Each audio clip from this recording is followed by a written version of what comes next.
Salve, salve nação alvinegra, começando mais um vídeo aqui no canal John do Timão. Então se você tá chegando aqui agora, já deixa o seu like, se inscreve pra gente bater a meta de 105 mil inscritos. Conto com a colaboração de todos e vamos pra cima. Uma ótima segunda-feira, um ótimo início de semana, né, para todos os corintianos e corintianas que me acompanham. Ainda mais depois da vitória tão importante na tarde de ontem contra o Fluminense, né, por 3-0 dentro da arena. A gente retoma aí o caminho das vitórias, né? Tem um pouco de tranquilidade para essa semana de Copa do Brasil, depois tem Brasileirão, volta Sul-Americana. Então o Corinthians segue nessa sequência insana de jogos e a gente trazendo aí todas as informações sobre o nosso Coringão, inclusive de mercado da bola. Certo, família? Então, peço que me sigam nas redes sociais também, Instagram, TikTok, Kawaii, Twitter, todos os links aqui na descrição. E vamos pra cima. Editor, pode rodar a vinheta. Salve o Corinthians! Bom, família, antes de falar do 3-0 à tarde, eu quero falar do 5-0 de manhã, certo? E mais uma vez contra o Fluminense. Ontem no agregado ficou 8-0 para o Corinthians. Porque às 11 da manhã tivemos o Brasileirão Feminino. Corinthians e Fluminense, o jogo lá na Fazendinha. Corinthians meteu um simples 5-0 no Fluminense, tá? 2 gols aí da Duda Sampaio, um gol da Jennifer e 2 gols da Érica, certo? Corinthians que já era líder do Brasileirão, né? Tinha aí 5 vitórias e um empate, chega à 6ª vitória, né? Com um empate apenas na competição, mantém aí a liderança isolada com 19 pontos, o time que está atrás é a Ferroviária com 15 pontos, então o Corinthians tem aí 4 pontos de vantagem na liderança do Brasileirão e a gente segue sendo o principal time da competição, né? Então parabéns aí para as Brabas pela excelente vitória e goleada em cima do Fluminense. E aí um pouquinho mais tarde, né, às 4 horas da tarde, o Corinthians entrou em campo na Neoquímica Arena, também contra o Fluminense pela 4ª rodada do Brasileirão, certo? E vou dizer para vocês, não tava aquele clima de expectativa, aquele clima de tensão. Eu não senti isso ontem na arena, tá? Em outros momentos já senti, não tá muito pressionado, tá aquele clima de desconfiança. Ontem não tava. Ontem o clima era de apoio, de confiança de que tudo daria certo.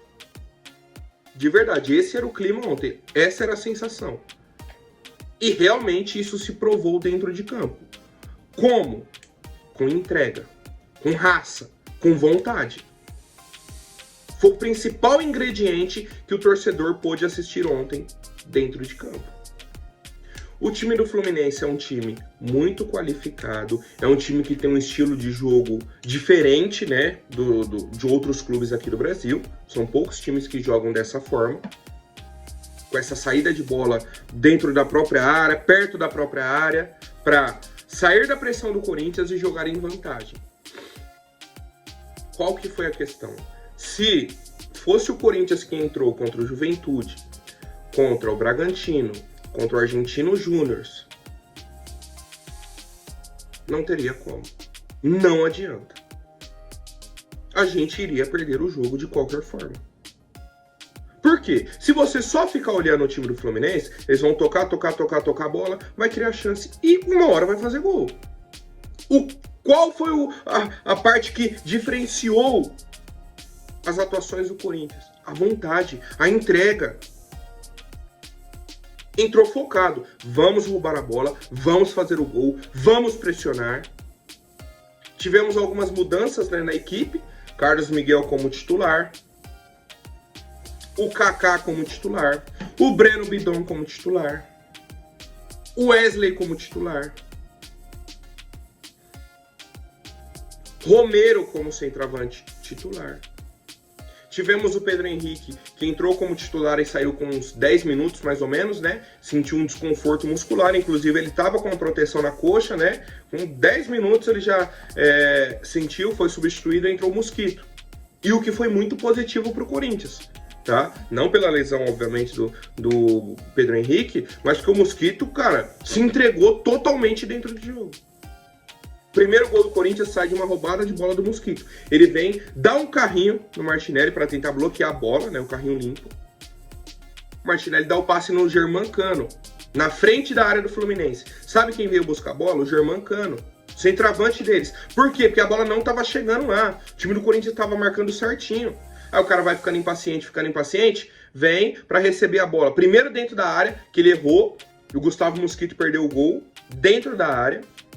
E depois, na frente da área, ele perdeu a bola mais uma vez. E aí, o Mosquito roubou, achou o Wesley, carregou, chute cruzado de fora da área, 1-0 Corinthians. Uma roubada de bola, né? Já era a segunda.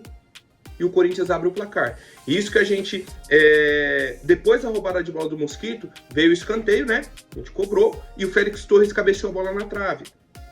Então já era um momento, né, de pressão do Corinthians. Uma finalização de dentro da área do Mosquito, né, que a gente roubou a bola, ele errou, né? O chute foi bloqueado. Errou o gol. Um cabeceio na trave e na sequência dos lances, né? 1-0 Corinthians. Pouca coisa depois, coisa de 5 minutos. Corinthians pressiona de novo, vem um passe lá do lado esquerdo, o Hugo antecipa, a bola cai no Wesley. E aí cai no Wesley com a defesa do Fluminense desmontada. Certo? Se recompondo, voltando. O Wesley pegou a bola e foi pra cima. E aí a gente viu uma arte plástica ontem dentro da arena. Foi pra cima, deu um corte no Manuel, o Manuel caiu pra trás de bunda no chão. Igual o Boateng, né? Aquele lance do Messi com o Boateng, ele dá o corte, o cara só cai pra trás. Fingiu que ia chutar, deu só um cortinho, o Felipe Melo passou dando um carrinho. Inclusive hoje cedo ele passou aqui na rua. Tá dando carrinho, seguiu, tá rodando por aí. Já eu acho que ele consegue pegar a Dutra e volta pras Laranjeiras. E o Wesley viu, já que o Fábio foi antecipar o chute dele, né, o chute aberto, chutou cruzado de novo. 2-0 Corinthians, um golaço do Wesley. Fim do primeiro tempo, voltamos para a segunda etapa, já vem uma falta lateral. Comecinho do segundo tempo. O Garro cobrou a falta com a curva. Para quem não viu o gol da câmera oposta, tem no meu Instagram, tem no TikTok, tem no Quai. Só procurar. Bateu a falta com a curva, o Kaká sozinho escorou. 3-0 Corinthians, início do segundo tempo. Já começa o segundo tempo e mata o jogo. Pronto. Não deu chance do Fluminense tentar uma reação. E aí o Diniz fez um monte de mudança. Colocou Douglas, tirou o Felipe Melo, colocou Douglas Costa. Colocou Renato Augusto, Terans. Foi mudando o time. E não deu em nada. Não mudou a atuação do Fluminense. O Corinthians continuou muito melhor na partida. O Corinthians continuou criando muitas oportunidades. O Wesley finalizou outra de dentro da área. O Matheus Bidu finalizou de dentro da área. O Breno Bidon recebeu uma bola dentro da área de frente para o goleiro e errou o domínio. O Fagner chutou a bola na trave. Tudo que o Corinthians não finalizou nos outros jogos, contra o Atlético Mineiro, contra o Juventude, contra o Bragantino, finalizou ontem. Fez 3 gols, 2 bolas na trave e perdeu assim, ó, tranquilo, 2, 3 oportunidades assim, ó, claras de gol. Essa do Mosquito que eu falei, a do Breno, a do Wesley foi uma chance boa. Teve um outro contra-ataque, saiu o Romero e o Wesley contra o Manuel e o Felipe Melo, não, já era o outro zagueiro no segundo tempo. Foi do lado de cá. Não, foi no primeiro tempo ainda. E aí o Romero deu passe no pé do Manuel, matou o contra-ataque, poderia ser uma outra grande chance. Então assim, foi uma atuação totalmente diferente daquilo que a gente vem acompanhando. E aí eu até comentei na live ontem sobre o seguinte, o Wesley fez os 2 gols, um jogador assim extremamente importante pra gente, só que temos que ressaltar a atuação do zagueiro Kaká, certo? Eu até comentei pra mim que o Kaká foi o melhor em campo, até melhor que o Wesley, apesar dos 2 gols, mas em questão de constância na partida, e até fez um gol também, né? O Kaká pra mim foi o melhor em campo, mas tenho que ressaltar, obviamente, o Wesley, né? Isso é óbvio, não tem... o Wesley jogou mal. Não, óbvio que não. E também o Breno Bidon. Que isso, absurdo o que ele jogou ontem. Absurdo. A leitura que ele teve do jogo, a dinâmica que ele deu pro time do Corinthians, surreal. Ele mandou no meio campo. Ditou o ritmo do jogo, tá? Então, em cada setor, tivemos um grande destaque. O Kaká na defesa, o Breno no meio campo, o Wesley no ataque. Mas, assim, uma atuação coletiva muito rica de todos os jogadores. O que o Romero correu para pressionar a equipe do Fluminense, o Mosquito, que eu falei, o Garro, muito importante ontem, o Ranieri, até o Hugo ajudou bastante a equipe do Corinthians. A dupla de zaga foi perfeita ontem. Félix Torres e Kaká foram perfeitos. E aí a gente tem algumas dúvidas, algumas questões. Como que o Kaká não tinha preferência no time no lugar do Raul Gustavo? Por que que o Raul Gustavo jogou contra o Bragantino e jogou contra o Argentino Júnior e não o Kaká? Por quê? Não tem como, é só ver o nível de atuação do Kaká ontem, jogando do lado esquerdo de pé trocado, ele não é canhoto. A atuação do Carlos Miguel, pô, John, mas quase não teve chute no gol. Concordo, o Fluminense não criou oportunidades. Só que vocês viram o Carlos Miguel com a bola no pé? A tranquilidade, a facilidade, quebra com o pé direito, quebra com o pé esquerdo. Vê a bola no pé esquerdo dele, ele é canhoto. Ele puxou pro pé direito. O Fluminense veio para apertar. Sabe o que ele fez? Deu um passe rasteiro no Breno Bidon no meio campo sozinho. Já virou, ligou o contra-ataque. Então é um cara que acelera o jogo também, dá dinâmica pro time, facilita, tá? Então assim, parabéns à nossa equipe, né? Mais uma vez eu coloco o diferencial, vontade, entrega. Isso que fez a diferença na partida de ontem entre Corinthians e Fluminense. E eu quero saber a opinião de vocês sobre os jogadores que entraram em campo, né? O Mosquito, já falei aqui. Mateuzinho entrou bem pouco, né? Jogando ali, fazendo uma dupla na lateral com o Fagner. Paulinho entrou como volante, também tranquilo. O Guilherme Biro entrou bem no finalzinho, né? E tivemos o Matheus Bidu também no lugar do Hugo. O Bidu chegou a chutar uma vez no gol, né? Num contra-ataque ali do Corinthians. Eu acho que não tem grandes destaques assim, certo? Só algumas atualizações para finalizar. Ontem tivemos alguns desfalques na partida, inclusive o do Yuri Alberto, que não era esperado. E a informação é que ele teve uma tendinite de bíceps femoral da perna esquerda, né? Então teve um problema aí no fêmur, não foi para o jogo. Foi cortado até do banco. O Igor Coronado, até então, estava tranquilo. Ia pro jogo, foi poupado do jogo contra o Argentino Júnior, mas ontem ia pro jogo tranquilo. Não foi também, né? E a informação está em tratamento de dores no quadril direito. Tivemos o problema do Pedro Henrique, que entrou em campo, né? E aí sentiu. E a pergunta que eu faço é a seguinte: temos informação do Pedro Henrique, tem informação do Yuri, tem informação do Coronado, tem informação do Gustavo Henrique, tem informação de todo mundo. Só não tem informação do Palácios. Mais uma vez eu vou perguntar: o que está acontecendo com o lateral esquerdo Diego Palácios? Por que que ele não joga? Por que que a nossa comissão não chega para a torcida e fala, ó, a questão do Palácios é essa e essa? Pronto, resolve. O torcedor vai falar, ó, ele ainda não está pronto por causa desse motivo, quando estiver, vai jogar. Pronto, é simples. Só que não, a gente fica vivendo essa expectativa, o cara treina e não vai pro jogo. E a gente não tem essa informação. Certo? Então, mais uma vez aí para o torcedor que me pergunta, eu também tenho essa dúvida e a gente não consegue essa informação. Parece que é um assunto proibido. Ninguém pode falar sobre Diego Palácios. Bom, e tivemos aí a coletiva de imprensa do técnico Antônio Oliveira, tá? Ele falou o seguinte, ó: uma semana de clube grande, jogar num clube dessa dimensão tem cobrança, mas é necessário as pessoas entenderem em que momento vivemos. Hoje jogamos com uma equipe que já joga junto há 3 anos. No jogo contra o Atlético, do último jogo, tinham 9 e nós 3. Jogamos com o Bragantino, uma equipe estruturada e estável em elenco e treinador. Se as pessoas forem intelectualmente honestas nas análises, vão ver. Concordo, Antônio. O time do Bragantino é um time estruturado há muito tempo. Do Atlético Mineiro há muito tempo. Do Fluminense há bastante tempo também. Só que vocês foram bem contra o Atlético Mineiro, fizeram um jogaço, e aí parece que faltou um pouco de ambição para tentar vencer o jogo. Foram muito bem ontem contra o Fluminense. Contra o Bragantino, toma um gol com 5 minutos, e aí não consegue criar chances, não consegue chegar lá, não consegue ter um momento bom no jogo. Só que a minha pergunta, Antônio, é a seguinte: e contra o Juventude? Há quanto tempo que está formado esse time do Juventude? que trocou de técnico no início do ano, né? Começaram com o Carpini, São Paulo foi lá e tirou o Carpini. Trocaram de técnico, outra filosofia e tudo mais. Venceram o Corinthians. E o Argentino Júnior vem de uma troca de treinadores também. Estava com o time reserva, e vocês não deram um chute no gol. Então vamos ser honestos nas análises também. Sobre o Galo, Fluminense e tudo mais, ok. Mas e o Juventude, o Argentino Júnior com reserva? O time não deu resposta contra esses times que jogavam há muito tempo e não deu respostas contra times inferiores.